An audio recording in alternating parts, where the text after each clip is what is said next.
Bonjour à tous, bienvenue pour ce webinaire Talentia DFCG quand le reporting devient prédictif si vos chiffres parlaient d'eux-mêmes. On va laisser encore 2-3 minutes le temps que tout le monde puisse se connecter et puis d'être rejoint par tous nos interlocuteurs. Donc, vous pouvez effectivement dès à présent commencer à poser vos questions dans le chat puisque nous avons prévu durant cette heure un créneau d'échange questions-réponses. Et donc, ce sera avec grand plaisir qu'on adressera toutes les questions que vous pourrez nous envoyer par écrit au fur et à mesure de l'événement. Voilà, donc à peu près encore 1 à 2 minutes, le temps que les connexions se fassent pour démarrer l'événement.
Nous attendons encore notre dernière présentatrice, Caroline Ocha, qui est un petit peu retardée.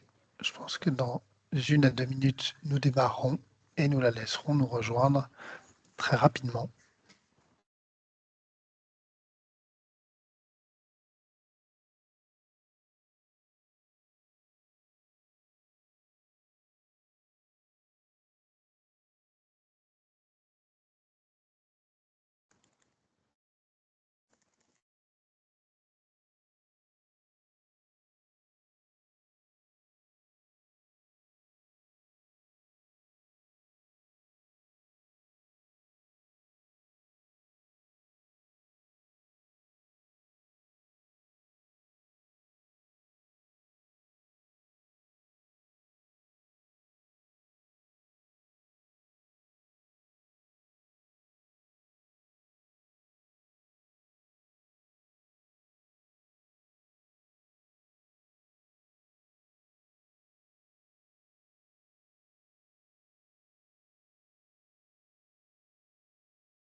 Alors Grégoire, on me signale que Caroline arrive sous peu. Ah, très bien, Donc, bon, je ne parfait. sais pas si Caroline est là, en tout cas Oui, je suis si elle est là. là. Ah, Ah, parfait. parfait. Voilà. Parfait. Bah, allons-y alors.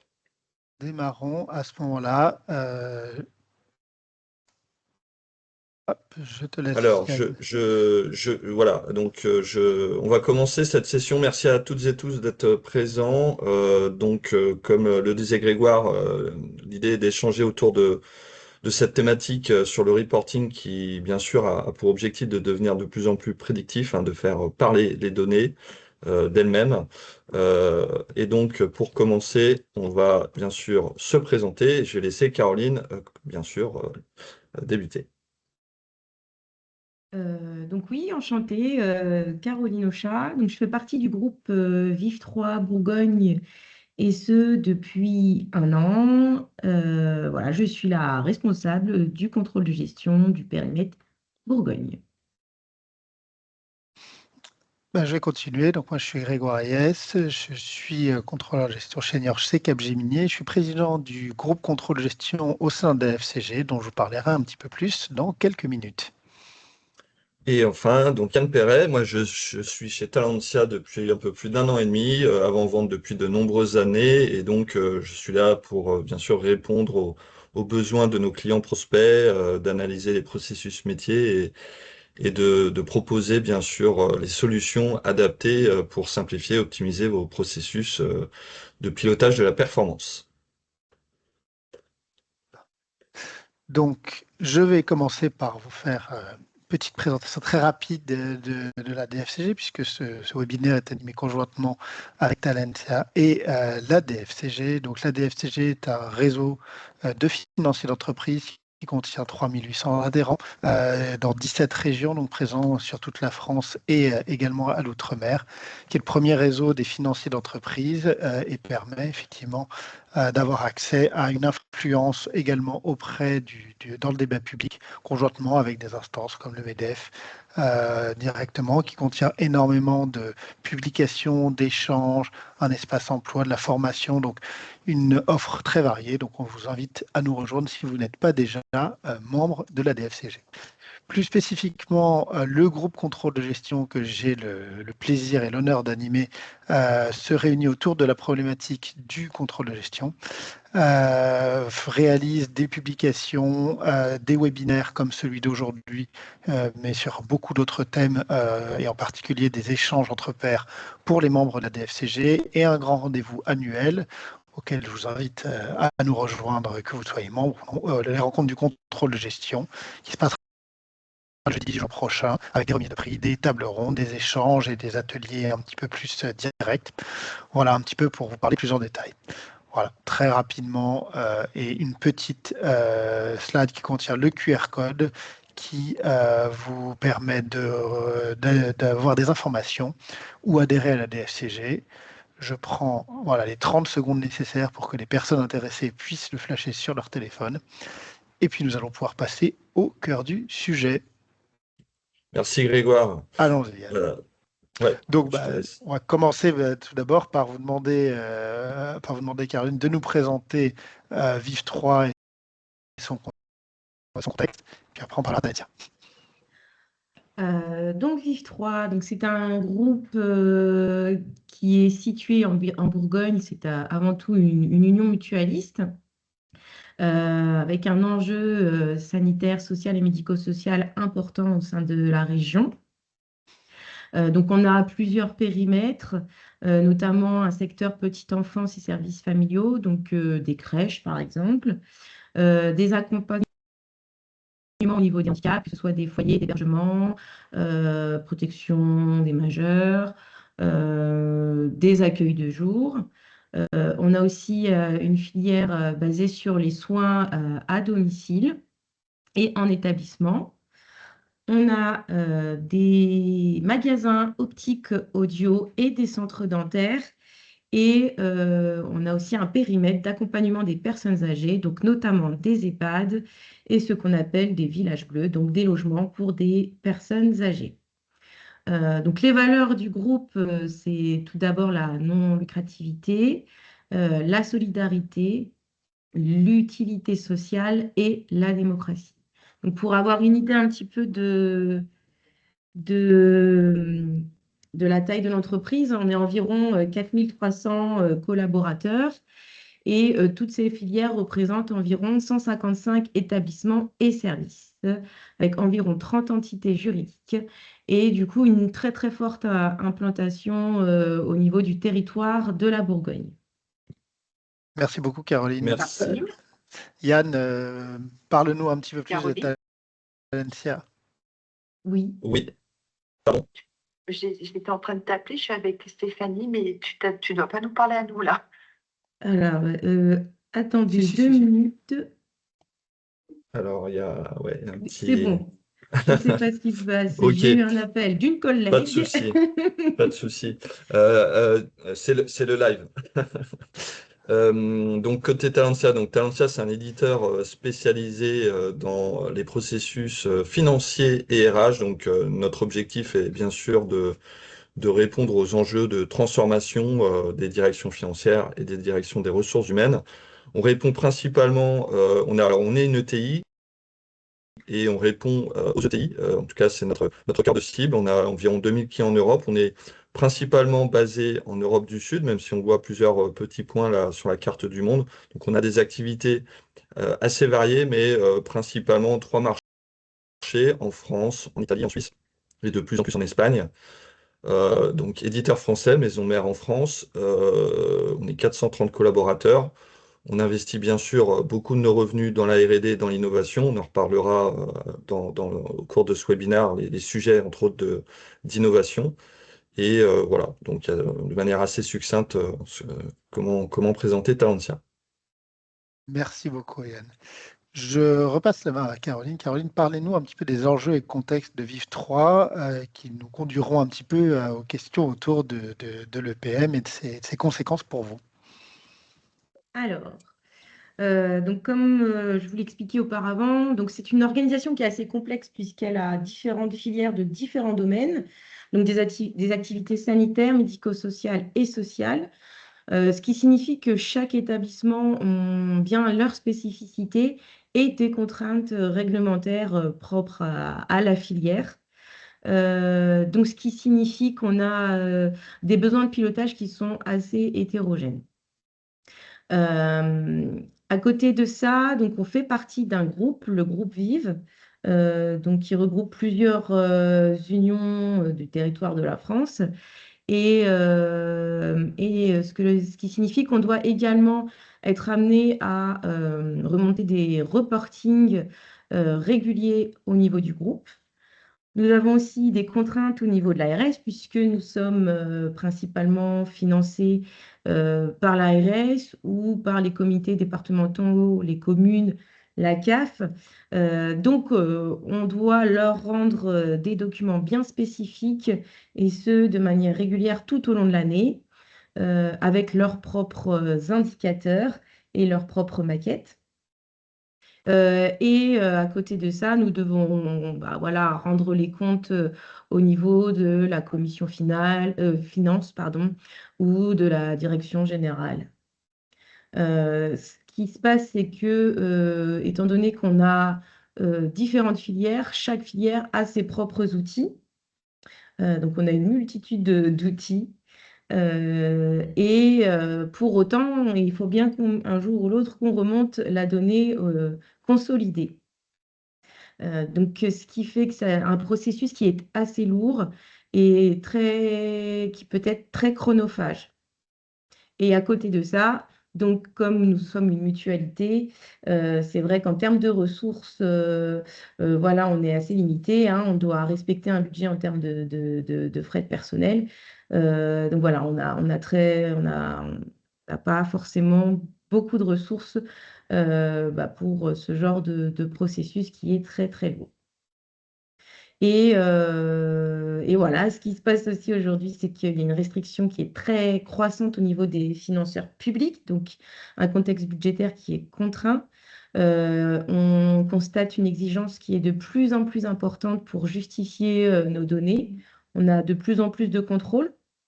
Et du coup, ça nous demande un pilotage très fin et réactif.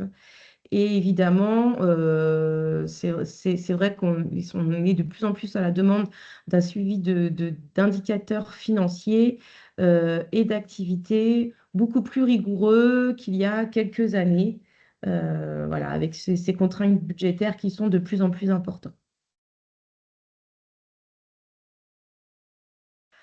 Donc, avant d'avoir mis en place CPM, ce qui se passait, c'est que Chaque filière avait un petit peu son propre fonctionnement avec des fichiers Excel dispersés dans tous les établissements, euh, pas du tout harmonisés, hein, puisque c'était chaque filière qui avait sa propre demande. Et pour comprendre un peu le contexte aussi, c'est que avant, au niveau des contrôleurs de gestion, les contrôleurs de gestion étaient répartis par filière. Il n'y avait pas un service centralisé contrôle de gestion. Donc, ils dépendaient des responsables de filière. Donc, voilà, il n'y avait aucune harmonie entre chaque document et entre les façons de travailler. Donc, pour avoir des éléments consolidés, c'était plus compliqué.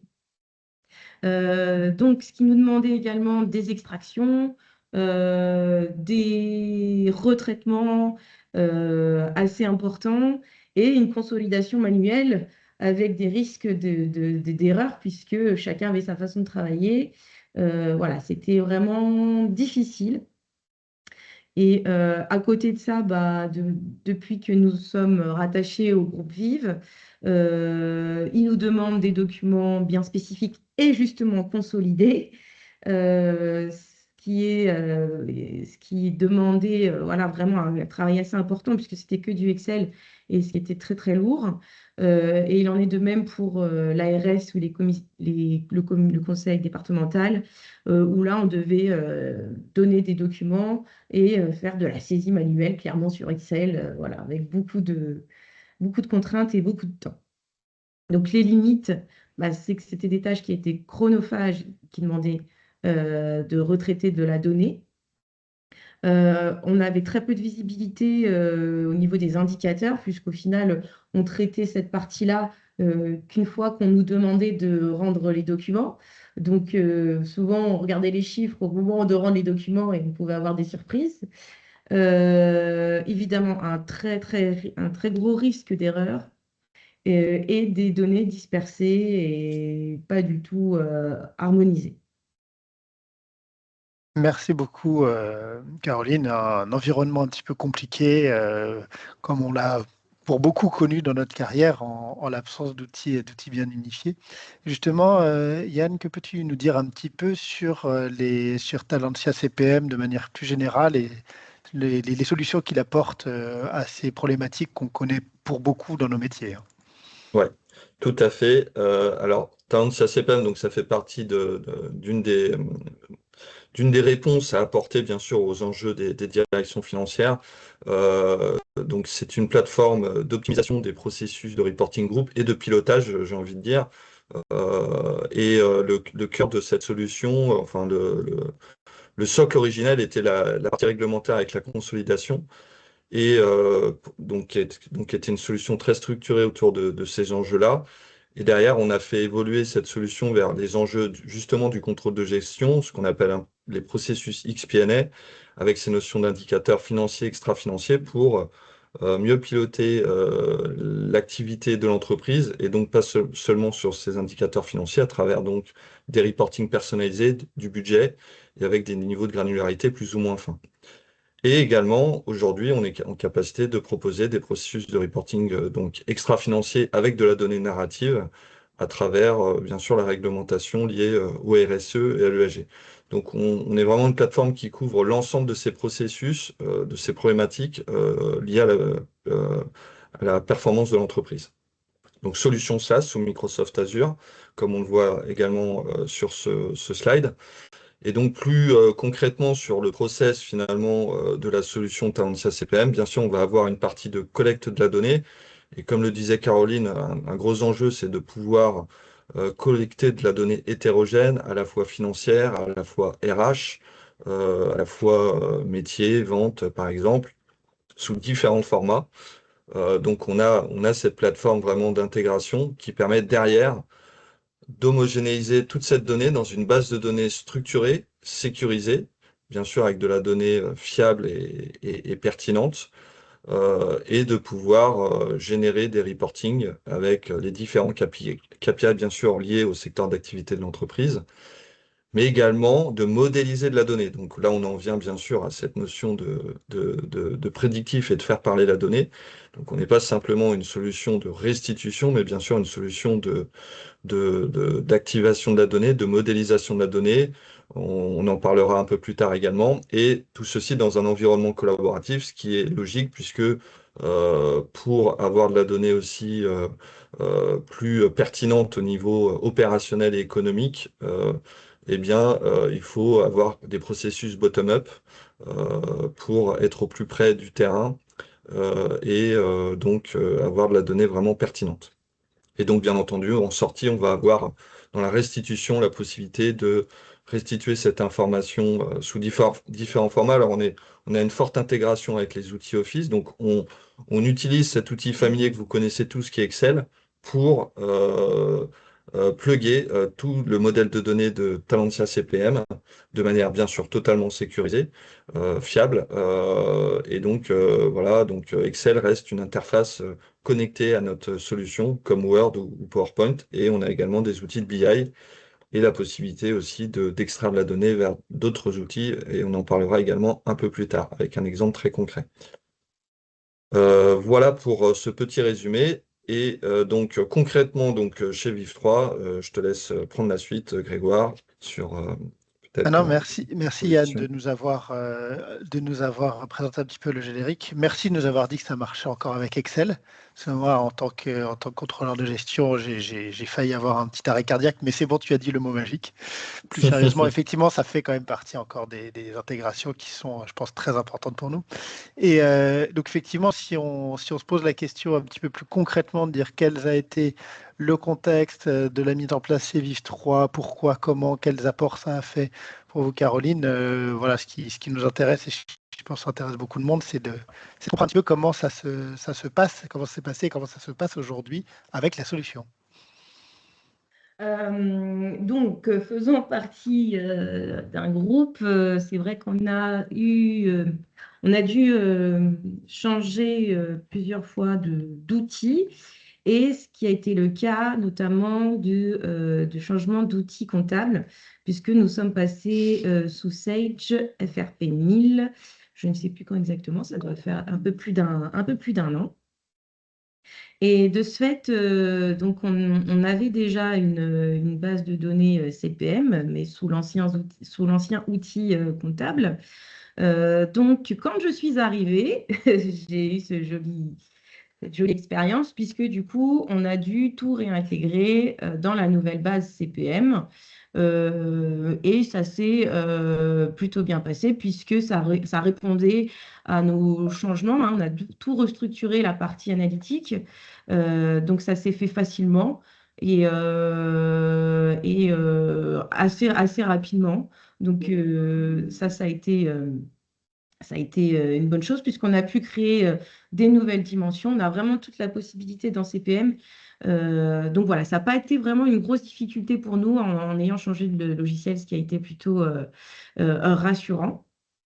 Et à savoir que tout ce paramétrage est fait en interne dans mon service, puisque actuellement, maintenant, les contrôleurs de gestion sont rattachés au service contrôle de gestion. Voilà, donc tout a été paramétré en interne au niveau du contrôle de gestion, et à savoir que j'ai paramétré beaucoup de choses et que j'ai découvert l'outil toute seule. Donc voilà, j'ai pas forcément eu de difficulté. C'est ma responsable qui m'a formée en quelques heures. Et une fois que j'ai compris, voilà, j'ai paramétré les maquettes. Donc voilà, c'était une solution qui était déjà mise en place chez Viv3.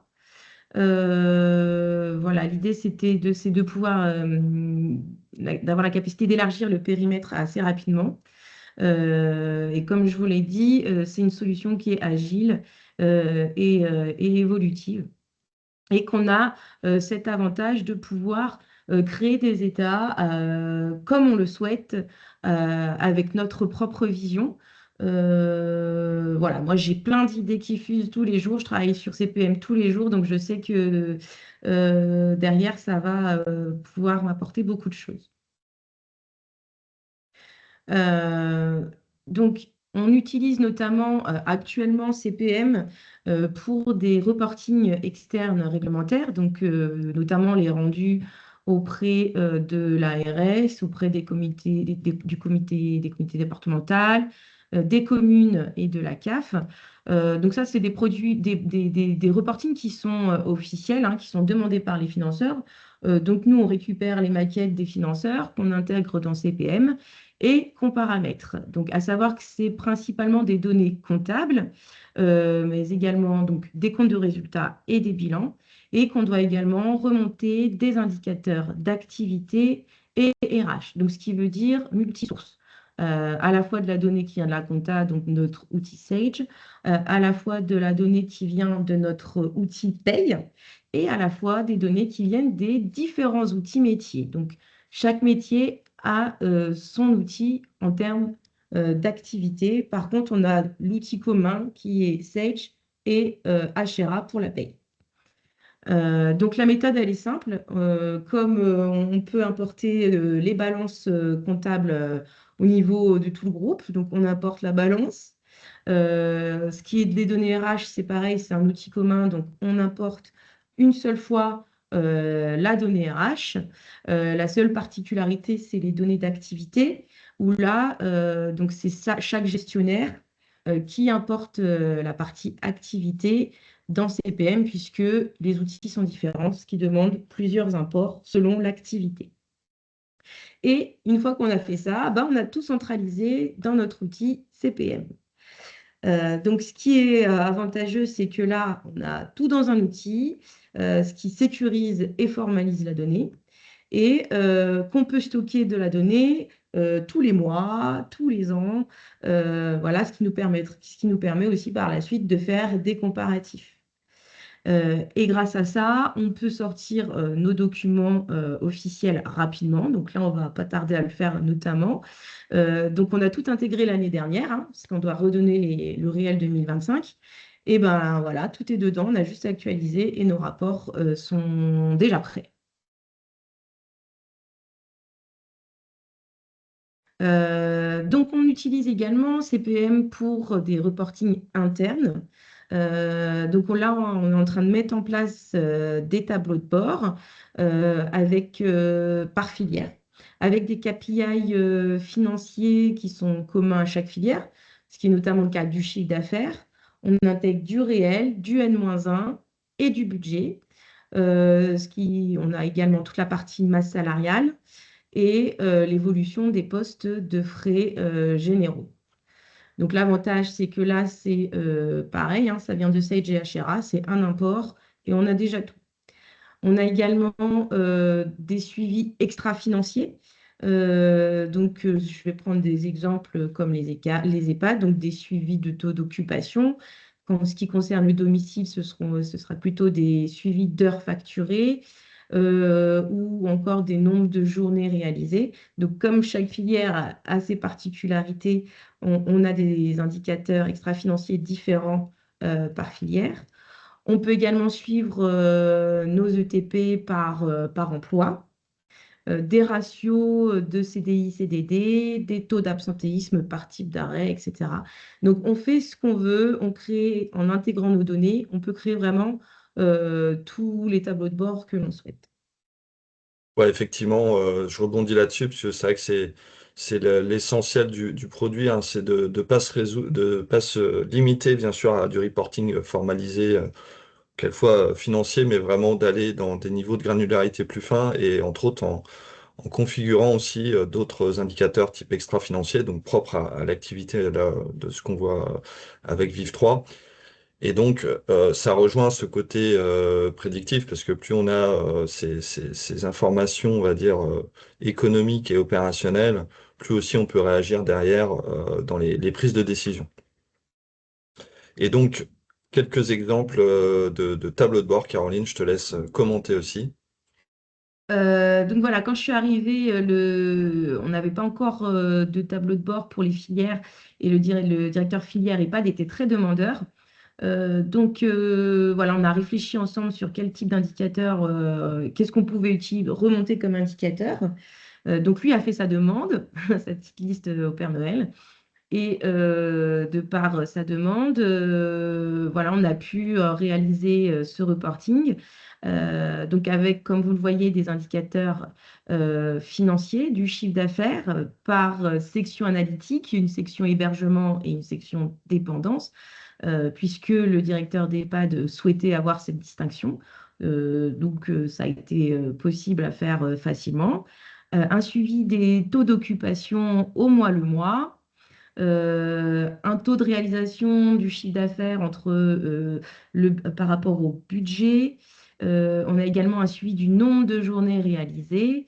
Voilà, donc là, principalement, c'est de la donnée qui vient de l'outil activité, de l'outil métier des EHPAD, et à la fois de la donnée comptable pour ce qui concerne le chiffre d'affaires, donc de la source Sage. On a également une partie charge de personnel où là, on va remonter des données qui viennent de HRA, donc notre outil de paye, avec un suivi du réel, que ce soit mensuel ou au cumul, par rapport à N-1 et par rapport au budget. Une masse salariale brute, une masse salariale chargée. On a également intégré l'intérim, qui là est une autre source de données, hein, qui est la source comptable. Donc voilà, on peut mixer toutes sources de données. Et puis un suivi des ETP par emploi. On avait aussi une forte demande au niveau du taux d'absentéisme, voilà, par établissement. Donc c'est pareil, on a intégré cette donnée de par notre outil de paye et de suivre également les ratios CDI et CDD. Et enfin, on a identifié un petit peu les postes de charge de frais généraux qui étaient importants et sur la filière. Donc, on a décidé de prendre ces types de postes de frais généraux pour mettre dans le tableau de bord. Donc, l'idée, c'est que ce tableau de bord sera par la suite suivi à la fois par le directeur de filière et par les directeurs des établissements qui ont également un accès à CPM. Ce qui leur permet, une fois qu'on a terminé d'intégrer les données, d'aller consulter directement dans CPM. Ça nous évite de faire 30 mails, hein. Enfin, je dis 30, hein, et encore, on a 155 établissements, mais ça, c'est pour les EHPAD. Donc voilà, on gagne du temps, on intègre nos données, on contrôle, on analyse les chiffres pour quand même communiquer auprès de la direction générale et du directeur de filière. Et chaque établissement a la possibilité de son côté d'aller consulter directement dans CPM son tableau de bord. Et enfin, alors un outil qui est très très utilisé, c'est le rapport financier annuel. Donc de notre côté, on clôture à J+15 quand on a nos clôtures comptables. Et dès qu'on commence à avoir des données comptables dans Sage, on souhaite suivre rapidement et d'avoir un résultat rapidement du groupe, enfin du groupe Vive 3 Bourgogne, hein, pas du groupe. On a créé un rapport financier avec de la conso, avec du détail par filière, mais assez synthétique, avec des indicateurs qu'on souhaite mettre en évidence. Donc l'avantage, c'est qu'on peut intégrer cette balance rapidement, régulièrement, à chaque jour, à chaque fois qu'on a des écritures. Donc c'est vraiment un gain de temps significatif pour nous, puisqu'on a une vision assez rapidement des résultats. Et grâce à ça, c'est vrai qu'on identifie et on analyse rapidement les données. Voilà, si on se rend compte qu'il y a une coquille, on le voit rapidement. Et on a une vision très, très rapide du résultat consolidé.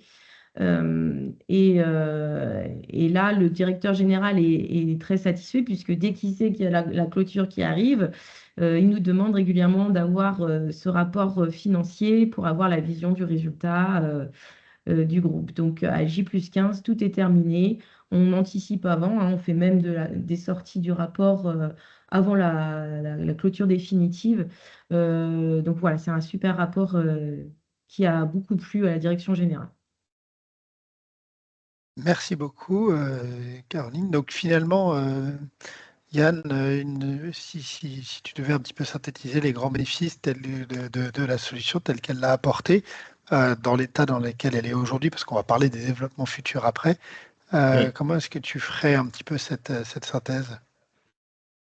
Bah après, j'espère que Caroline sera d'accord, mais c'est vrai que si on analyse un peu tout ce qu'a dit Caroline, bien entendu, le fait que on puisse importer tous ces éléments de manière sécurisée, fiable dans une base de données unique, c'est un atout très important en termes de confiance dans la donnée et de construction de cette donnée, à la fois pour les données réelles, mais aussi pour des données budgétaires. C'est cette capacité, comme on l'a dit, à pas se limiter à un plan de compte classique financier, mais également de pouvoir intégrer des indicateurs extra-financiers plus ou moins fins par rapport au pilotage qu'on veut en faire et par rapport, bien sûr, aux besoins de la direction générale. Et comme le soulignait aussi Caroline, bon, on sait comment ça se passe au niveau des reporting quand on n'est pas outillé. Il y a des envois de mails dans tous les sens donc il y a beaucoup de travail manuel aussi de communication. Donc là, l'avantage, c'est de pouvoir aussi donner des accès directs aux directeurs qui peuvent consulter les indicateurs à tout moment, bien entendu avec des habilitations fines dans la solution en termes de confidentialité pour qu'ils aient accès qu'au reporting qui les intéresse, sachant que ce que disait Caroline, par filière, il y a des reportings qui sont bien différents les uns des autres. Et pour conclure, bah voilà, c'est la familiarité aussi de l'interface Excel qui permet de construire facilement des tableaux de bord. Donc peut-être par rapport aussi à des outils de BI existants, bah là, les utilisateurs, non, il n'y a pas de développement, c'est de la configuration simple directement dans Excel, de personnalisation, de template. Et derrière, la donnée s'intègre, sécurisée totalement dans ce format-là. Donc voilà, donc après, effectivement, peut-être pour aller plus loin de ce que j'ai compris, Caroline, donc aujourd'hui, vous, par exemple, si on parle de prédictif, donc le premier niveau de prédictif, bien sûr, c'est le budget. Euh, Aujourd'hui, chez Viv3, le budget est centralisé. Mais je crois savoir que vous avez donc des projets pour la suite pour ce processus budgétaire. Alors oui, tout à fait. C'est vrai qu'on sensibilise de plus en plus les directeurs d'établissement sur les résultats. Euh, il est vrai qu'auparavant, le budget était beaucoup centralisé au niveau de la direction financière. Demain, ça va évoluer puisque si on sensibilise les directeurs sur le résultat de leur établissement, voilà, pour nous, ça a une importance qui participe fortement à la construction du budget. Donc, l'idée, c'est de pouvoir créer une gestion collaborative du processus budgétaire, donc avec déjà une première vision côté contrôle de gestion, que le directeur d'établissement ait la vision qu'a établi le contrôle de gestion et puis de son côté modifier le budget, ajuster le budget. Voilà, et après que nous on revérifie ce que le directeur fait. Donc voilà, c'est vraiment un processus budgétaire avec plusieurs versions du budget et une possibilité d'avoir des projections, des simulations budgétaires. Donc là, on travaille, on commence à travailler sur le sujet avec une mise en place pour 2026. Donc, il faut qu'on arrive à avoir une idée de la construction de la trame, quelles seront les étapes, quel niveau de validation, puisque le directeur de filière devra aussi valider, voilà, qui participe à la construction, etc. Donc là, on réfléchit déjà sur la formalité du fichier. Et à Oui. savoir, ça c'est important de le dire, j'ai un alternant qui a été pris là en début d'année, et c'est cette personne-là qui va mettre en place et paramétrer les maquettes. Donc Très bien. voilà, c'est une personne, il a commencé à être formé, il a compris très rapidement comment fonctionnait l'outil. Et voilà, donc ça, c'est vrai qu'on n'a pas eu le temps de le faire encore aujourd'hui, du fait de nos contraintes régulières tout au long de l'année. Mais on avance bien et on a plein d'idées. Ouais, donc c'est vrai que la partie décentralisée, comme on le disait, c'est très important quand on a un outil qui permet de structurer ces différents workflows de processus décentralisés. Ça permet vraiment d'avoir une donnée encore plus fiable, proche du terrain, et derrière d'avoir une qualité du prédictif, bien sûr, optimisée. Donc ça, ouais, c'est un chantier très intéressant pour la suite, pour Vive 3. Et donc, si on fait le relais côté solution Talentia CPM, j'en ai parlé un peu en introduction, là je vais rentrer un peu plus dans le détail. Talentia CPM, donc c'est une solution donc, qui collecte cette donnée, qui la traite, mais comme je disais aussi, c'est un environnement collaboratif. Et donc là, j'ai un exemple, un d'écran qui illustre justement cette notion de workflow de validation et qui permet de structurer un processus budgétaire, par exemple, décentralisé, avec des notions d'étapes, bien sûr, d'habilitation utilisateur. Et ces étapes peuvent être construites on le disait, par filière, par établissement, donc avec un niveau fin au niveau de l'analytique, avec des dates d'échéance, avec des notifications push pour que chacun soit au courant du travail qu'il est censé effectuer. Et donc là, vraiment, il y a un travail beaucoup plus horizontal dans ces processus budgétaires, avec les opérationnels qui peuvent participer aussi à la construction de ces budgets, qui derrière, bien sûr, vont pouvoir être consolidés en centrale par les équipes du contrôle de gestion. Donc voilà, ça c'est un exemple qui illustre cette volonté d'aller dans les processus budgétaires décentralisés, donc d'améliorer cet aspect prédictif. Autre point, bien entendu, dans le titre de ce webinaire, c'est Talentia CPM fait parler la donnée. Donc, je l'ai initié tout à l'heure dans l'introduction. On n'est pas une solution juste de reporting, c'est pas une solution de BI. Une solution de CPM est vraiment censée, à partir d'une base de données structurée et de la donnée réelle, eh bien, de modéliser de la donnée. Donc là, c'est quelques exemples qui illustrent comment Talentia CPM fait parler la donnée. Typiquement, on peut avoir des cas de figure où les solutions sources ont un analytique défaillant ou pas suffisant, et donc on a de la donnée de balance générale qui arrive. La solution est en capacité, grâce à des règles de calcul, hein, d'allouer, de ventiler des indicateurs financiers, extra-financiers sur de l'analytique. On est capable aussi d'éclater des budgets, par exemple annuels en mensuel ou en trimestriel, hein. Après, les périodicités sont configurables dans la solution. Donc, par exemple, voilà, éclaté par rapport à du réel N-1, éclaté par rapport à des coefficients liés à une croissance organique, par exemple. On est capable de générer des rolling forecasts automatiques par rapport à un existant et sur des périodes glissantes. De scénariser des budgets sous différentes versions à partir. Alors là, c'est intéressant parce que je pense que chez Vive3, en plus, il y a des notions d'indicateurs internes. Je crois qu'il y a des notions, bien sûr, de niveau de subvention. On parlait aussi de suivi des coûts des frais généraux. En fonction de ces évolutions, de ces indicateurs, quel est l'impact sur mon budget? Et également externe, où on va pouvoir intégrer des indicateurs externes type inflation. Est-ce que la demande de service, par exemple, dans le secteur médico-social va évoluer, le taux de dépendance, tout ça peut permettre de scénariser des versions budgétaires. Et donc, on va pouvoir définir des hypothèses neutres, optimistes, pessimistes. Alors, pour illustrer ça, un petit exemple aussi de template, hein. Donc là, c'est une maquette de chez Talentia, assez standard, où on voit un tableau avec un PNL, également des indicateurs extra-financiers en bas. Et là, ce que je veux illustrer, c'est que à partir donc de ce template, on va pouvoir automatiser, par exemple, un budget annuel à partir d'indicateurs macroéconomiques. Là, par exemple, c'est le prix des matières premières que j'ai mis dans mes KPI, dans mon référentiel. Et donc, je décide d'impacter mon budget par rapport à cette variation, par exemple, du prix des matières premières.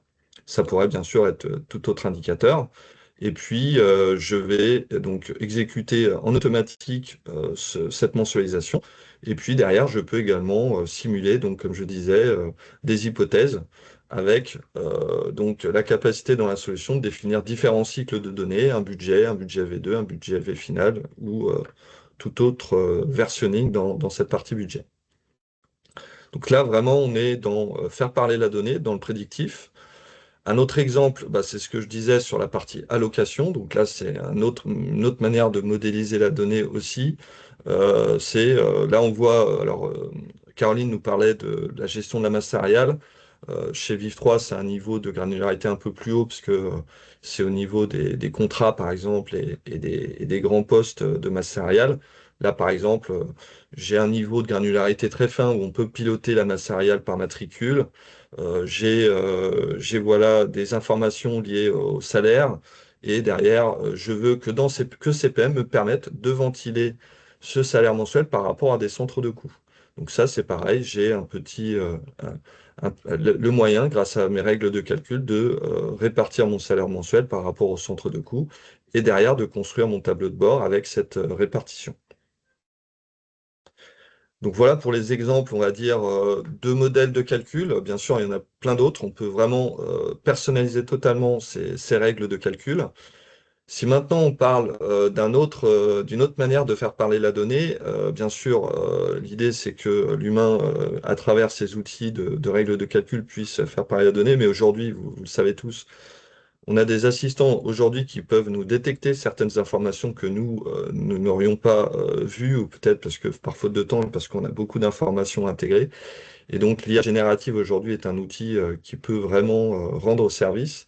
Et donc il y a un triptyque, hein, bien sûr, avec l'IA, c'est productivité pour votre travail au quotidien. C'est également expliquer ce qui se passe quand vous faites des requêtes à travers ces outils. Bah, explique-moi mon référentiel, comment il est construit, est-ce que j'ai des erreurs dans mon référentiel, par exemple? Est-ce que la question que je te pose est pertinente? Et derrière, aussi, l'IA va être capable de recommander, donc à travers des questions que vous posez. Donc là, vraiment, on peut rentrer dans une ère vraiment proactive et prédictive. Et donc, là, je vous montre je vais pas détailler ce schéma d'architecture, mais ça fait, dès le début, hein, de l'IA, c'est-à-dire à fin 2022, un Talentia était déjà sur le sujet pour construire des architectures autour de nos solutions, pour faire en sorte que cette IA puisse être intégrée à nos solutions. Donc aujourd'hui, on a bien sûr la capacité d'utiliser ces différents modèles. Donc, quand on parle de modèles, vous voyez des exemples, il y a Claude, il y a ChatGPT, il y a Copilot, il y a Gemini. Et à côté de ça, vous le voyez aussi, on va prochainement sortir une solution dédiée qui va permettre de configurer nous-mêmes des agents IA à travers ces modèles, mais également en utilisant d'autres outils qui permettent d'enrichir et de donner des instructions beaucoup plus personnalisées liées à l'entreprise. Donc bien entendu, c'est totalement sécurisé, d'où l'architecture qu'on voit sur la droite, hein. Il y a des contrôles d'authentification, bien sûr. Tous les utilisateurs n'auront pas accès à la donnée. Bien sûr, en fonction des habilitations utilisateurs dans CPM, ils ont accès aux réponses de l'IA. On parlait de notion d'établissement et bien sûr de filière dans le cas de Viv3. Bah, voilà, en fonction des questions, les réponses apportées par l'IA seront liées uniquement par rapport à la filière à laquelle est rattaché l'utilisateur. Donc voilà quelques exemples. Par exemple, interrogation via Cloud for Desktop avec une connexion en temps réel avec Talentia CPM. Là, par exemple, je lui pose la question de savoir est-ce que tu peux m'extraire des données en cumulé sur un contexte de données avec donc mon budget de 2024 sur le mois de décembre en cumulé. Et là, derrière, donc c'est là où on retrouve cette notion d'explicabilité, c'est-à-dire que l'IA, avec sa connaissance de la base de données CPM, va pouvoir donner des informations qui va permettre d'interroger aussi la personne qui a posé la question, peut-être faire des corrections aussi dans son référentiel, et derrière proposer aussi un tableau totalement personnalisable qui a été construit directement par l'agent IA et qui peut derrière être partagé à d'autres personnes. Donc ça, c'est l'utilisation finalement de Talentia CPM à travers un agent existant. Mais comme je le disais, demain, on va avoir notre propre plateforme d'IA qui s'appelle IA Studio et qui va permettre de construire, là, de modéliser, de personnaliser totalement vos agents en disant, bah, tiens, bah, je veux l'agent Mistral, je veux l'agent Claude, je veux l'agent GPT, je veux également associer ma documentation interne, également une documentation externe. Et derrière, là, on voit un prompt. Alors, c'est pas écrit très, très gros, mais par exemple, la première question, c'est c'est la recommandation faite par l'IA. Est-ce que tu veux que je te fasse un tableau avec également le réel voilà, donc ça c'est la première étape. Donc j'ai interrogé l'IA. Derrière, il me sort un graphique avec ce comparatif budget réalisé et il me refait une recommandation en me disant est-ce que tu veux le cumuler ou le périodique en sortie. Donc ça, c'est intéressant parce que j'interroge en temps réel CPM et derrière, je peux, par rapport à l'agent que j'ai construit dans ma plateforme EA Studio, bah, également interroger Office 365 pour dire est-ce que tu peux m'envoyer ce tableau de bord ou ce graphique au groupe utilisateur qui sont habilités à le consulter ou à tel utilisateur et derrière, je vais recevoir un mail, pardon, qui m'enverra directement les informations que j'aurai créé grâce à mon agent IA. Donc voilà pour cette petite conclusion sur les évolutions aussi de la solution CPM.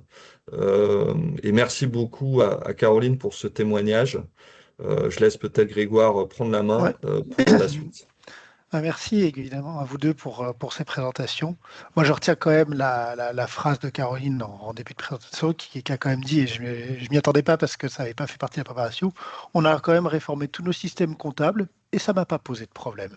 Je pense que moi, dans ma carrière, c'est pas la chose que j'ai le plus souvent entendue quand on m'a parlé de réforme de système. Alors, pas poser de problème, je pense que c'est quand même, ça prouve bien effectivement les capacités, et la souplesse de ces solutions. Donc, merci vraiment beaucoup pour ce témoignage.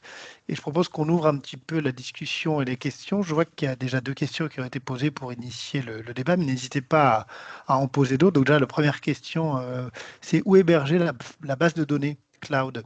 Est-ce qu'elle est sur un cloud Azure? Est-ce qu'elle est sur le serveur de Ouais. Vive 3 aujourd'hui? Alors, bah, je peux répondre peut-être pour Caroline, puisque je pense que enfin, Là.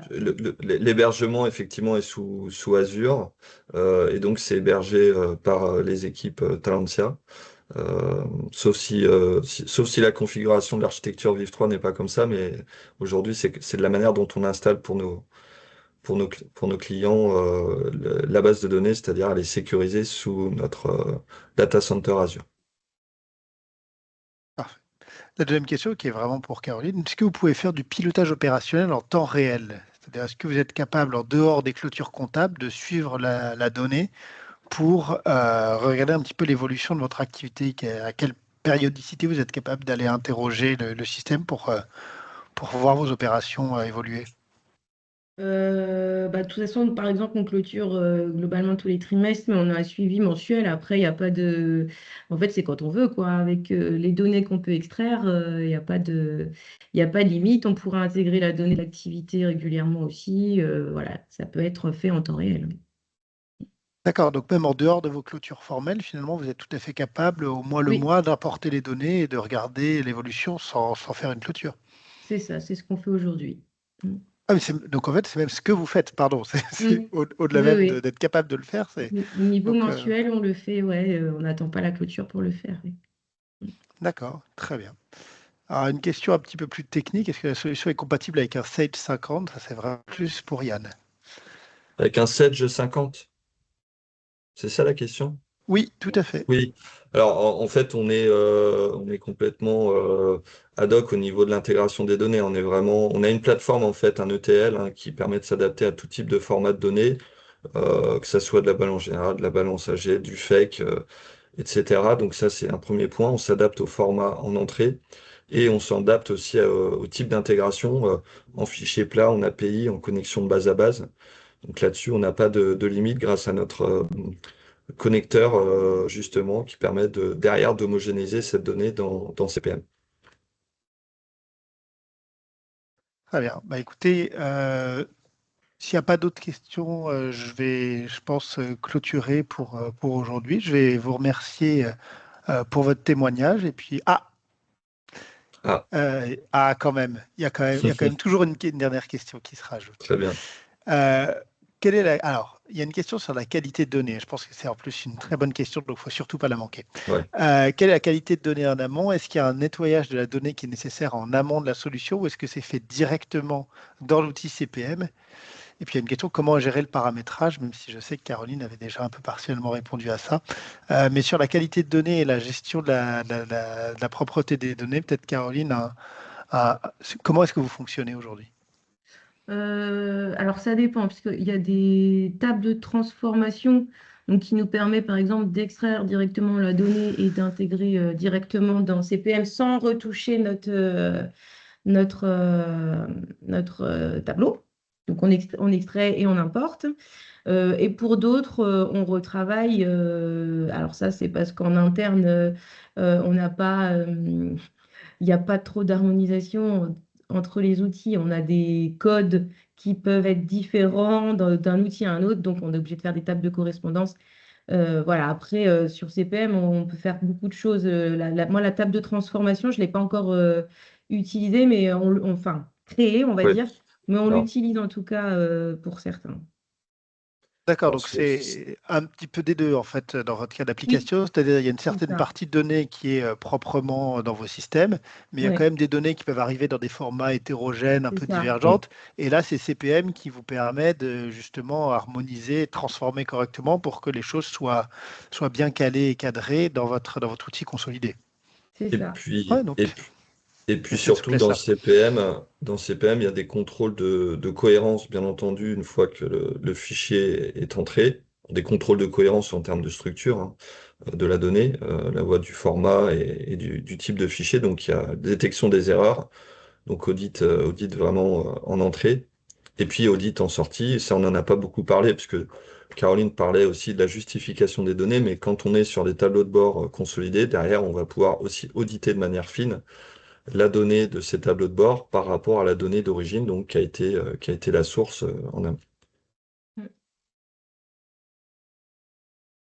Et après, je crois qu'il y avait une autre question, Grégoire. Ah oui, je vois encore une question. Donc le reporting mensuel peut-il être amendé par des données qualitatives par les responsables budgétaires et pas par la gestion? Alors, je ne sais pas si Caroline veut répondre, mais je peux commencer en tout cas. Bien entendu, l'outil, donc, c'est de la collecte de données. Donc là, on parle de collecte de données, hein, bien sûr, en amont, c'est la base. Derrière, pour la partie budget, on va pouvoir saisir, modifier la donnée, bien sûr, en fonction des utilisateurs, des habilitations utilisateurs. Donc, si vous donnez les droits des personnes de modifier la donnée sur des indicateurs précis, par exemple, ils pourront le faire. Et donc ça passe par le paramétrage des droits et l'accès à la donnée. Exactement. Et alors, je crois qu'il y avait une question justement avant sur la notion de paramétrage, euh, sur les indicateurs, il me semble, mais voilà, donc la solution, c'est pas quand on est utilisateur, comme le disait Caroline, une fois qu'on est formé, il y a pas de développement parce que tout est une question de paramétrage en termes des dimensions, que ce soit les indicateurs financiers financiers, l'analytique, les entités, les cycles de données, tout ça, c'est à la main des profils utilisateurs qui sont associés voilà, ces droits. Parfait. Merci beaucoup. Avec ces dernières questions, on arrive exactement dans les temps. Donc, Très bien, parce qu'on voilà. avait un petit peu de retard, mais on a réussi à garder ce rythme et à conserver le timing. Superbe. Eh ben, merci à vous tous. Merci pour vos présentations et merci également aux participants. Merci. N'hésitez pas à nous contacter pour plus de renseignements et très bonne journée à tous.